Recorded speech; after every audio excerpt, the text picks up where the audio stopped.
Hey guys, so I want to do a very quick comparison here between Nokia 7 Plus, the Android One edition, and the Nokia 7 Plus, the international model with 6 gigs of RAM.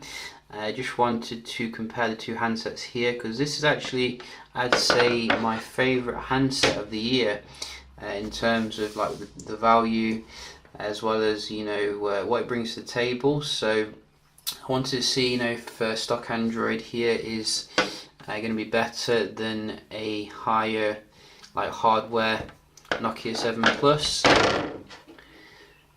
and I've been using the 7 Plus as a backup phone while doing some travelling, and I gotta say, I mean, I've been blown away about the battery.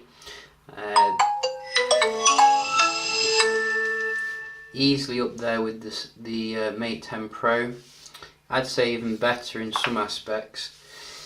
You can see the international model without the stock Android actually boots up faster here, which is quite interesting. I think the specs are pretty much all the same, as I said, except for the additional RAM, 6 gigs of RAM that you do get with the green one.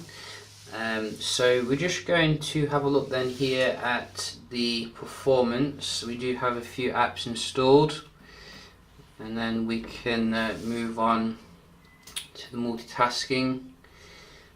And yeah, as I said, I've been using the 7 Plus on the right as a backup phone, and it's been absolutely fantastic in terms of the battery. I'd say the camera is very good.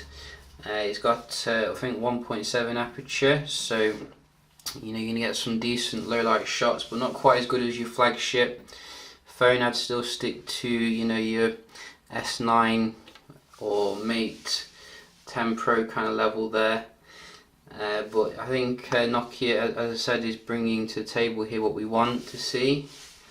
A very affordable handset. I would like it if it was waterproof. I don't think it's officially waterproof, but maybe there is some protection built in.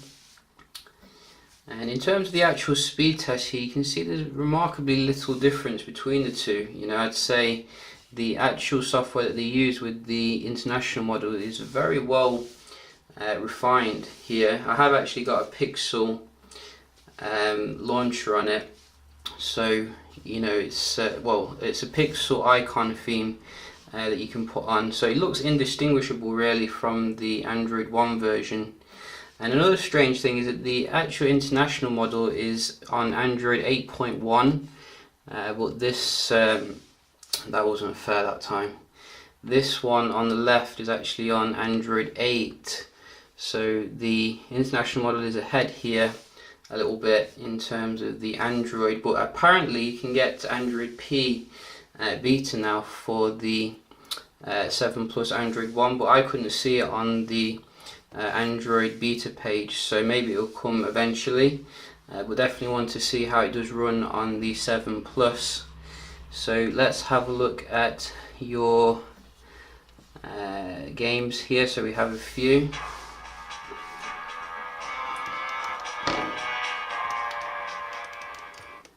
Speaker's quite decent on these as well. Not the best, but very usable. Another one.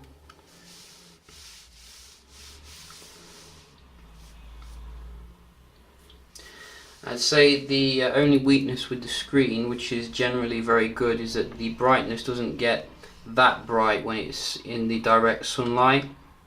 It can be a little bit dim compared to flagship handsets, but I think in general it's a fantastic screen. I think it's IPS, it's got a good bezel ratio. And one more, we do have what is it, Modern Combat. So you can see the icons are slightly different as well.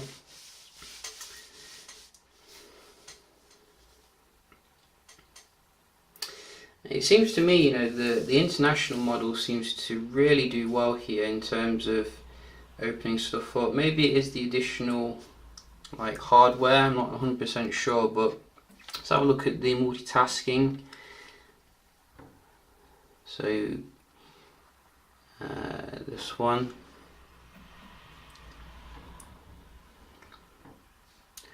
So I don't expect there to be too much difference here. There is a clear all button on the international model, which is quite prominent. I think it's in a better place than the Android 1 version, to be honest. So I think it's a little bit juddery here on the multitasking with the international model, but I don't think there's a huge difference overall. A little bit laggy there on both of them. You can see. So look at the games.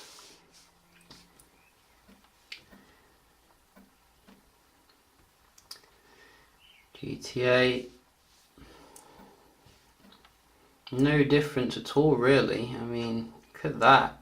That is really good software optimization. I do think that Nokia definitely has, you know, the ability here to knock off OnePlus as being the main, like, budget flagship category. So very nice performance here from both of them. If I'm going to say which one to go for, it'd be very difficult actually. I mean, probably the Android 1 version is going to get the faster updates, and also, you know, the access to Android P and all the others going down the line faster, as well as the security updates. But then again, if you're a heavy multitasker and gamer, I'd probably go for this model really. You know, it's still got amazing software on there, which seems to push around the Android quite good.